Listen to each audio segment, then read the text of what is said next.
탄생을 표현할 수 있다는 것이 얼마나 귀한지를 다시 한번 확인하게 됩니다.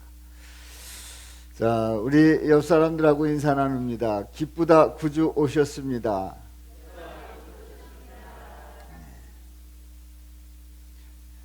오늘 성탄절을 맞이해서 서우 아기에 대한 세례식이 있었고, 그리고 우리 기타 반에서 그동안에 열심히 연습을 하고 또 준비를 했는데 이렇게 찬양을 올리고, 우리 청년부가 요즘 교회를 떠나는 청년들이 얼마나 많습니까? 그런 얘기를 많이 들었는데요. 여전히 교회 안에서 어젯밤에도 심야기도에 찬양을 하고 오늘도 이렇게 찬양으로 영광 돌렸습니다. 너무나도 소중한 우리 청년부입니다. 우리 찬양대 또 오늘은 특별히 뿔을 달고 나와서 성탄의 그 아름다운 찬양을 올려드리고 함께 은혜를 나누었습니다. 또 샌드아트 함께 하고요. 자, 이 모든 영광 하나님께 돌리며 박수로 영광 돌립니다. 할렐루야. 성탄에 2021년 한 해를 보내면서 이제 성탄절을 맞이해서 우리가 예배를 드리는데요. 이 성탄에 주의 은혜가, 주의 사랑이, 주의 축복이 여러분들 가정과 또 여러분들에게, 그리고 여러분들이 그 몸담고 있는 직장과 또 사업장에 더욱 넘치시기를 축복합니다. 우리는 내가 생각하는 그 생각을 다른 사람도 하고 있을 거라는 그런 착각을 하고 있습니다. 나처럼 다 생각할 거다 하는 얘기지요. 다시 얘기해서 우리 예수님께서 이 땅에 오셨습니다. 이 세상을 구원하러 오셨습니다. 그렇다면 싫어할 사람이 누가 있겠어요? 누가 반대할 사람이 있겠어요? 누가 뭐라 할 사람이 있겠어요? 그런데 아니었습니다. 우리 예수님 이 땅에 오셨는데 우리 예수님을 환영하지 않은 사람들이 오히려 더 많았던 그 시대의 모습을 보게 됩니다. 오늘날에도 마찬가지고요. 자, 오늘 본문 말씀은 우리가 샌드 아트를 통해서도 우리가 확인을 했기 때문에 그 내용을 생략을 하고 이제 세 가지 질문을 던져 봅니다. 오늘 말씀을 통해서 우리는 이런 질문을 던져 봅니다. 첫 번째 질문은 우리 예수님 이 땅에 오셨을 때에 왕으로 나신 이를 경배하는 그들은 어떤 마음이었을까? 어떤 마음으로 경배하기도 하고 또 경배하지 않고 또 다른 마음을 가지기도 했습니다. 어떤 마음일까요? 두 번째 질문은 작은 고울이 작지 않은 이유는 뭘까요? 세 번째 질문은 별을 보고 기뻐하면서 예물로 드린 황금, 유향, 모략, 이 세 예물은 어떤 의미가 있을까요? 오늘 본문 말씀을 통해서 이렇게 세 가지 질문을 던져 봅니다. 우리 하나님께서 천지를 창조하실 때에 넷째 날에 해와 달과 별을 창조하십니다. 해와 달과 별을 창조하시면서 낮과 밤을 나누게 하시고 계절을, 날들을 이루게 하셨습니다. 그런데 해와 달과 별을 창조하시면서 또 하나의 목적이 있습니다. 바로 징조를 보이기 위해서 해와 달과 별을 창조했습니다. 다시 얘기해서 해와 달과 별을 보면서 하나님께서 우리 인간들에게 사인을 보내주시는 거예요. 사인을 보내주시는 거예요. 인간이 타락하기 전까지는 이 모든 사인들에 대해서 다 기쁘게 또 아름답게 멋지게 받아들였습니다마는 인간이 타락한 이후에는 이 사인을, 해와 달과 별의 그 사인을 제대로 보지 못하고 오히려 왜곡하는 그런 결과를 가져왔습니다. 바로 해와 달과 별, 우리 예수님이 태어나신 그 현장을 별이 보여주었습니다. 바로 예수님이 태어났다는 징조를 별을 통해서 나타낸 것이지요. 우리 하나님께서는 해를 비춰주시면서 우리에게 얼마나 사랑을 베풀어 주시고 많은 것들을 공급해 주시는지요. 또 밤에 달을 통해서 이 세상의 피조물의 그 조화가 얼마나 아름답고 또 그 가운데서 일하시는 하나님의 모습을 보여주는지 해와 달과 별을 보기만 해도 하나님의 사랑을 깊이 느낄 수 있다는 거지요. 자, 오늘 첫 번째 질문입니다. 왕으로 나신 이를 경배하는 이들은 어떤 마음이었을까요? 어떤 마음이었을까요? 자, 동방에서 박사들이 이제 예루살렘을 찾아오게 됩니다. 자, 그들은 이렇게 고백을 합니다. 이제 말씀을 보도록 합니다. 별을 따라오던 그들은 이제 예루살렘에 들렸는데 와서 이런 자신들의 신분을 밝힙니다.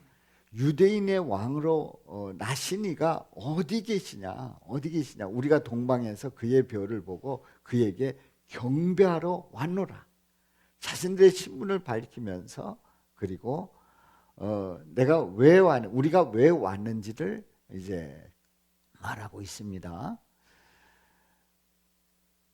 유대인의 왕에게 경배하겠다는 거예요.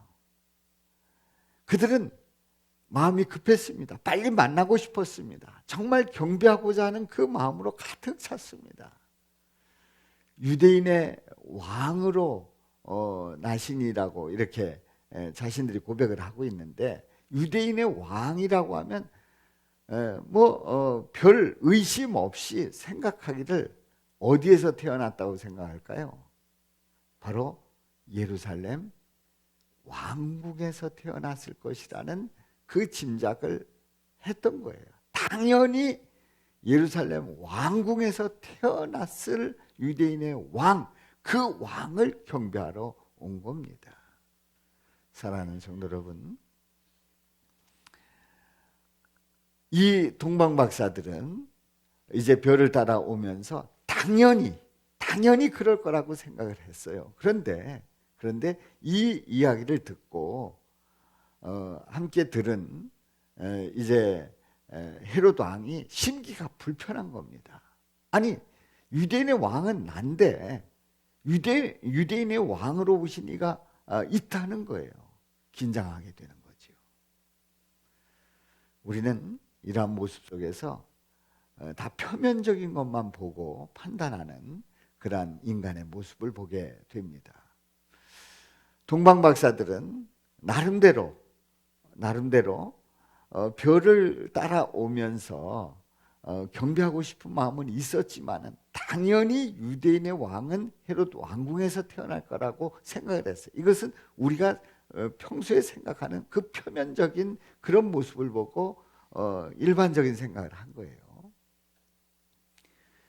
그리고 헤롯 왕은 유대인의 왕이라고 하니까 나의 자리를 노리는 어떤 누가 태어났다는 그런 생각을 하는 겁니다. 그 이면을, 이 세상을 구원하러 오신 만왕의 왕이신 예수님을 알아보지 못하고 그냥 나의 왕자를 노리는 그 표면적인 그런 생각을 하고 표면만 보고 긴장을 했던 거지요. 그래서 우리는 어찌 보면 서로 똑같은 상황 속에서 서로 다른 생각을 하고 그리고 다르게 해석하는 경우가 너무 많습니다. 아기 예수님의 탄생에 대한 서로 다른 태도를 보게 되는데요.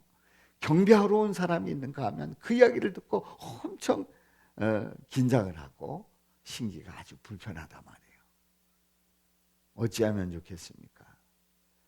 우리는 예수님에 관해서는 다른 것들은 서로 생각이 다를 수도 있어요. 입장이 다를 수도 있어요. 보는 견해가 다를 수도 있어요. 그러나 예수님에 대해서는 우리는 한 마음이 되어야 할 줄로 믿습니다. 예수님에 대해서는 오직 한 마음을 가지고 예수님을 찬양하고 예수님 앞에 순종하고 예수님 안에서 살아가는 저와 여러분들 되시기를 주님의 이름으로 축원합니다. 이제 두 번째 질문이에요. 작은 고울이 작지 않은 이유가 뭘까요? 작은 고울이 작지 않은 이유. 작은 고울이라고 하면 작을 수밖에 없는데 작지 않은 이유가 있습니다. 그게 뭔지를 보겠어요. 헤로드 왕은 말이에요. 대제사장들과 율법학자들을 모두 불렀습니다. 그리고 한번 그리스도가 태어날 곳이 어디냐? 걔 물었어요. 도대체 그리스도 만왕의 왕이 유대인의 왕이 태어난다고 이 사람들이 와서 얘기를 하는데 그리스도가 태어날 곳이 어디냐? 왕이 태어날 곳이 어디냐라고 물었던 거예요. 그랬더니 이들은 성경을 근거해서 이런 말을 합니다. 5절과 6절 우리 다 같이 읽어봅니다. 시작. 유대 베들레헴이오니 이는 선지자로 이렇게 기록된 바 또 유대 땅 베들레헴아 너는 유대 고을 중에서 가장 작지 아니하도다.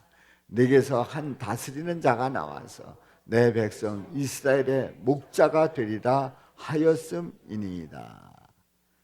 말씀을 근거로 해서 바로 베들레헴이라고 하는 것을 정확하게 얘기를 합니다. 바로 메시아가 베들레헴에 태어난다는 거죠.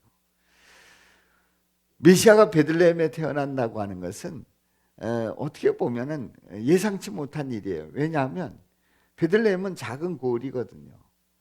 그래서 대도시 예루살렘에서 태어난다고 하면 모두가 다 이해하기 쉬운데 작은 고을 베들레헴에서 태어난다고 하는 건 이해가 되지 않습니다. 그런데 성경에서는 분명히 예언하고 있어요. 너는 유대 고을 중에서 가장 작지 아니하다. 작지 아니한 이유는 바로 그 작은 고을이라고 하지만은 한 다스리는 자가 나와서 내 백성 이스라엘의 목자가 되리라. 이 세상을 구원하는 구세주가 되리라. 그렇다고 하면 이 베들레헴은 결코 작지 않은 거지요.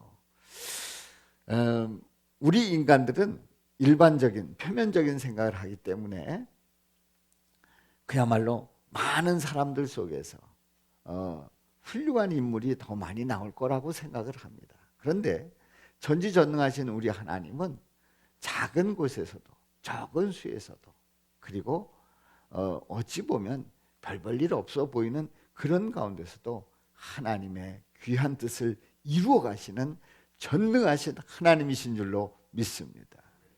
우리 하나님은 아주 작은 것을 통해서도 큰 것을 이루실 수 있는 위대하신 하나님이에요. 우리 하나님은 도저히 안 된다, 불가능하다라고 생각했던 그것을 통해서도 가능케 하시는 천지를 창조하신 우리 하나님이신 줄로 믿습니다. 그렇습니다. 어찌 보면 인간들은 생각하기를 내가 생각하기에는 안 돼 하는 것도 우리 하나님은 이루시고 그리고 그 속에서 하나님의 놀라운 뜻을 펼쳐 나가시는, 그래서 반드시 하나님의 뜻을 이루시는 전능하신 하나님을 고백하며 찬양할 수 있기를 주님의 이름으로 축원합니다. 세 번째 질문입니다. 세 번째 질문이에요. 세 번째 질문은 별을 보고 기뻐하면서 예물로 드린 황금 유향 모략은 어떤 의미가 있는지를 살펴보겠습니다. 동방의 이 박사들은 별을 보고 따라왔습니다. 인도하던 별이 아기가 있는 곳을 아기가 있는 곳 위에 별이 멈춰 섭니다. 자, 우리는 이 별에 대해서 그냥 단순하게 생각하면 별이 인도했나 보다 이렇게 생각을 합니다만은 잘 생각해 보면은 아니 하늘의 별이 움직였다고?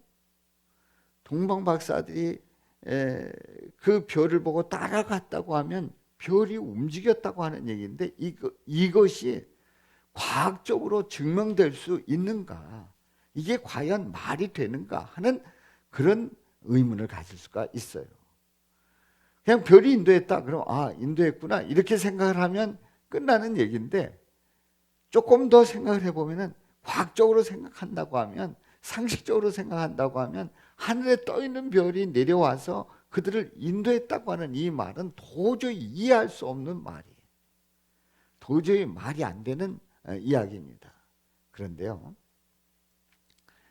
우리는 전능하신 하나님께서 그 별을 보여주시는데 객관적으로 별이 보이는 거예요. 다시 얘기해서 객관적으로 보인다는 것은 그냥 하늘에 떠 있는 별, 그 별을 하늘에 떠 있는 그 피조물의 그 별은 그 별대로 그냥 보이는 거예요. 보이는 거예요. 그러니까 이거에 대해서는 의심할 필요가 없습니다. 그런데요, 그 별이 인도했다고 하는 사실은 이것은 주관적으로 인도한 거예요. 다시 얘기해서 동방의 박사들에게 별을 보여주시고 별이 나가고 그들이 따라오게 했어요. 그것은 모든 사람에게 해당되는 이야기가 아닙니다. 그 당시에 모든 사람들이 그 별을 느끼지 못했어요. 보지 못했어요.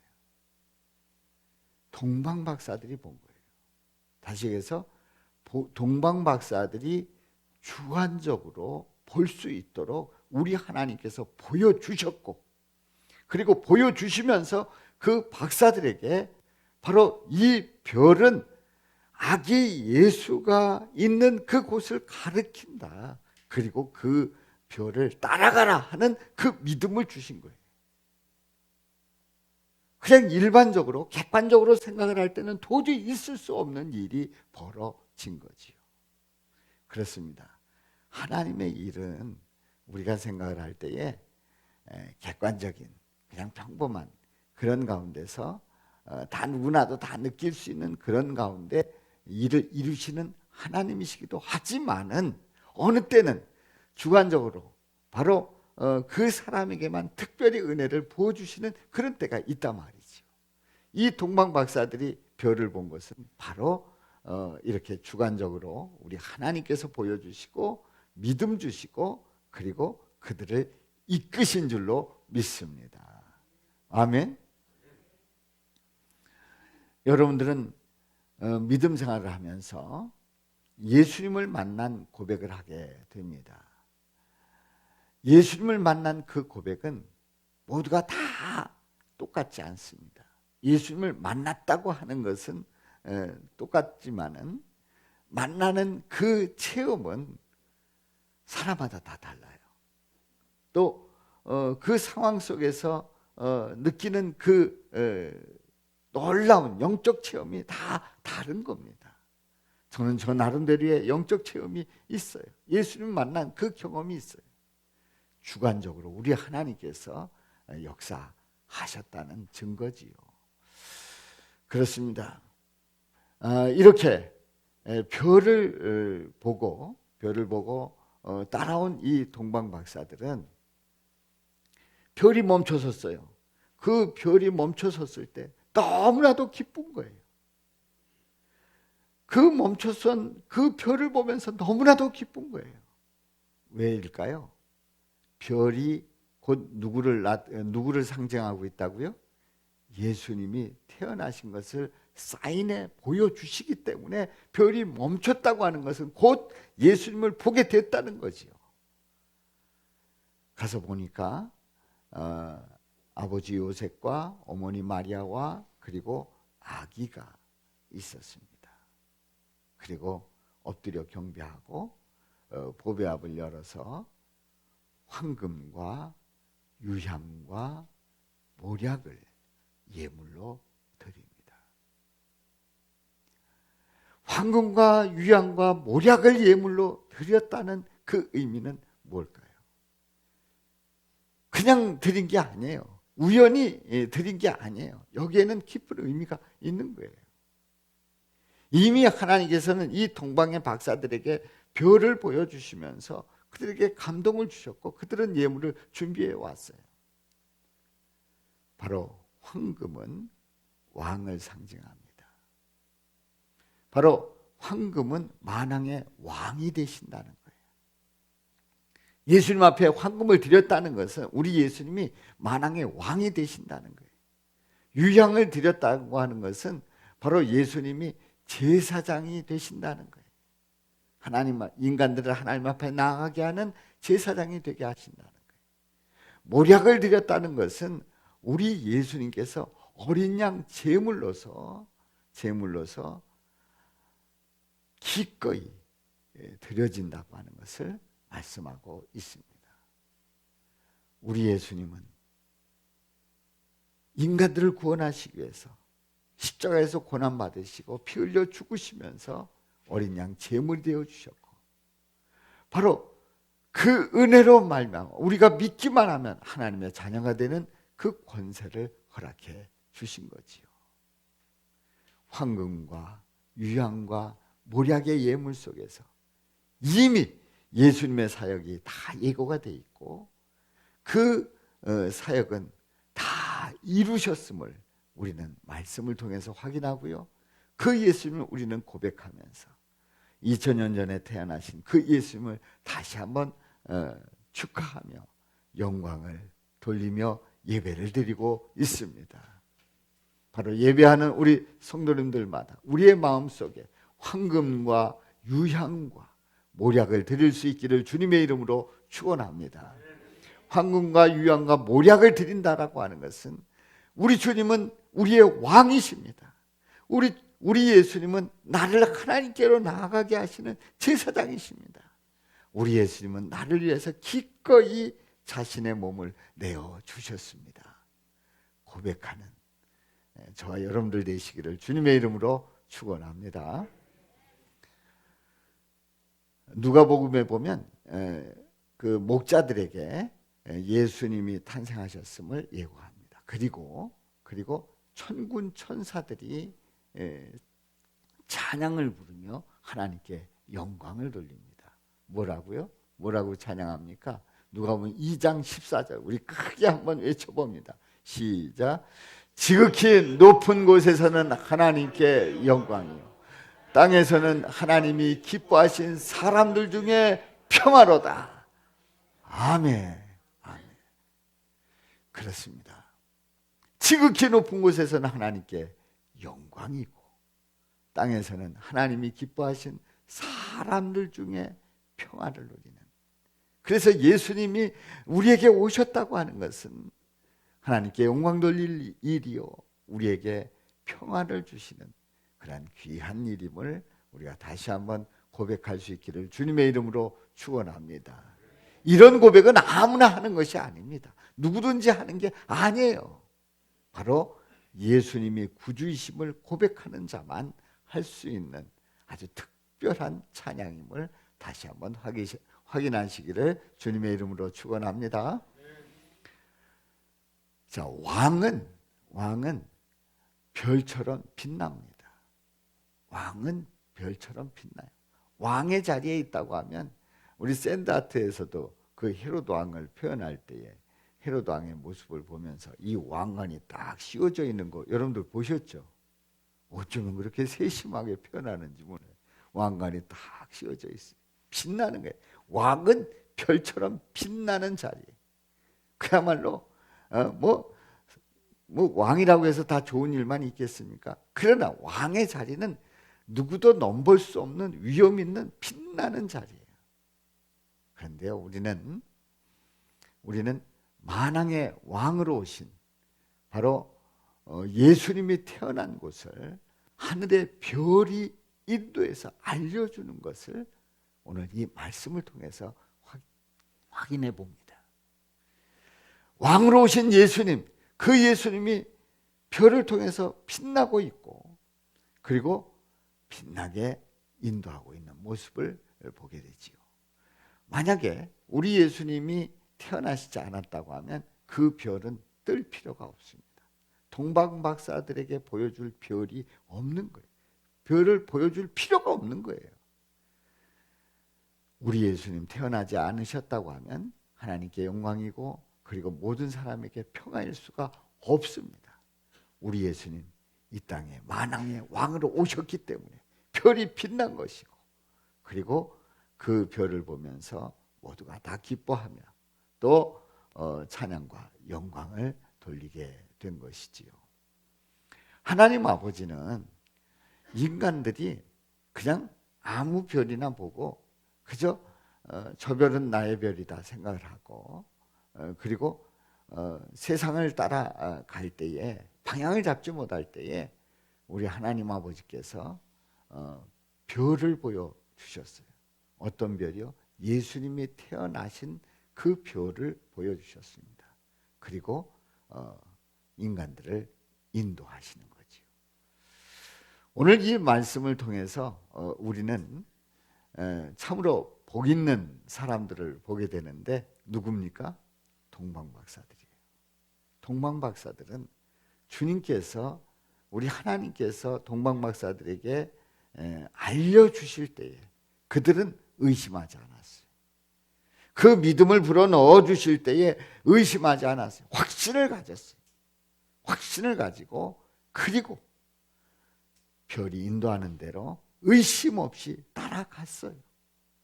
물론 헤롯 왕을 만납니다마는 그래서 잘못 찾아갑니다마는 그래도 별이 인도하는 대로 따라가게 되고 그리고 우리 예수님을 만나고 예수님 앞에 예물을 드렸다고 하는 것은 이 동방박사들에게는 큰 의미 있는 일이요 참으로 복 있는 자들임을 깨닫게 됩니다.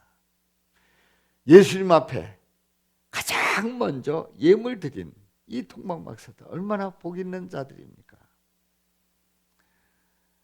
현대인들은 어떻게 살아갑니까? 현대인들은요 별을 쫓아다녀요. 별을 쫓아다녀요. 다시 해서 어떤 권력 그리고 빛나는 그런 모습들 그리고 뭔가 나타나는 그런 모습들이라고 하면 인간들은 어디든지 쫓아가려고 합니다. 그래서 권력이면 권력에 마음을 두고 그리고 거기에 모든 것 다 내어놓고 쫓아가는 그런 모습들을 보게 됩니다. 대통령 선거가 내년 3월에 있습니다만은 그런 모습들 다 보게 되잖아요. 또 어떤 사람들은 그 재물에 모든 것을 다 집중하고 따라가려고 합니다. 어떤 사람들은 자신의 신념을 따라가면서 그 모든 것을 다 인생을 거는 그런 모습들을 보게 됩니다.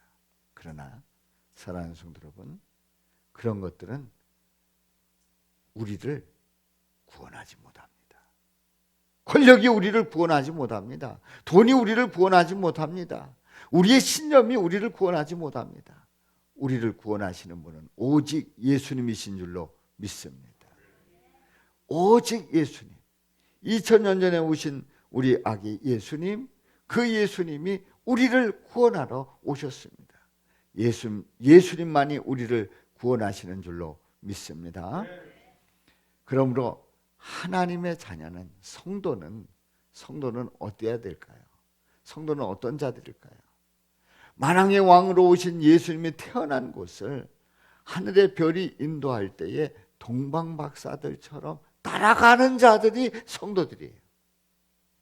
다시 얘기해서 성도는 예수님이 우리를 인도하면 아멘 하고 따라가는 자들이 바로 성도란 말이에요. 예수님이 오라 하는데 가지 않아요. 나는 나대로 가겠습니다. 내 인생 내 멋대로 살겠습니다. 내가 지금까지 살아온 그 삶의 신념을 나는 꺾을 수 없습니다. 내가 갈 길 가겠습니다. 그렇다고 하면 정확하게 말하면 성도가 아닙니다. 성도는 주님이 오라 하시면 따라가는 거예요. 마치 동방 박사들처럼 말이지. 자, 2021년 성탄절을 맞이해서 우리는 누구를 따라가야 하는지, 무엇을 보고 기뻐해야 되는지 정확하게 말씀하고 있습니다. 자, 우리는 누구를 따라가야 되겠까요? 또 무엇을 보고 기뻐해야 될까요? 우리가 혹시 엄한 어떤 다른 그 권력의 최고 권력자를 따라가는 그런 인생은 아닌지요? 혹시 예수님처럼 이 세상에서 행세하면서 마치 교주로서 내가 예수다, 실패한 예수를 나는 완성하러 왔다, 이러면서 우리를 유혹하는 경우도 있어요. 또 어느 경우에는 우리가 서양에서 온 기독교를 믿어야 되느냐, 우리가 2000년 전에 오신 유대 땅에 태어난 그 예수를 우리가 축하해야 될 이유가 뭐냐? 우리는 토속 종교를 믿자. 토속 종교를 믿자. 우리의 그 생활 종교를 믿자. 이러면서 우리를 뒤흔들 수가 있어요. 그런데요, 사랑하는 성도 여러분, 그 유혹에 안 넘어갈 것 같죠? 쉽게 넘어갑니다. 쉽게 마음을 뺏깁니다. 그래서 예수님 따라가지 아니하고 엉뚱한 길을 간단 말이지요. 아닙니다. 우리는 오직 예수님 바라보고 믿음으로 나갈 수 있기를 주님의 이름으로 축원합니다. 바로 성탄절에 이 자리에 오신 여러분들은 세상이 어떻게 돌아간다고 할지라도 그 마음속에 빛나는 별, 바로 우리 예수님, 그 예수님을 바라보고 나가는데 좌로나 우로나 치우치지 마시고 오직 주님을 향해서 직진하시기를 주님의 이름으로 축원합니다. 그래서 우리는 이 성탄절에 주님을 찬양하면서 예배드리면서 우리 모두 다 기뻐하잖아요. 그렇습니다. 우리가 점검해 보면서 주님 바라보고 일평생 살아가는 그러한 저와 여러분들 되시기를 주님의 이름으로 축원합니다.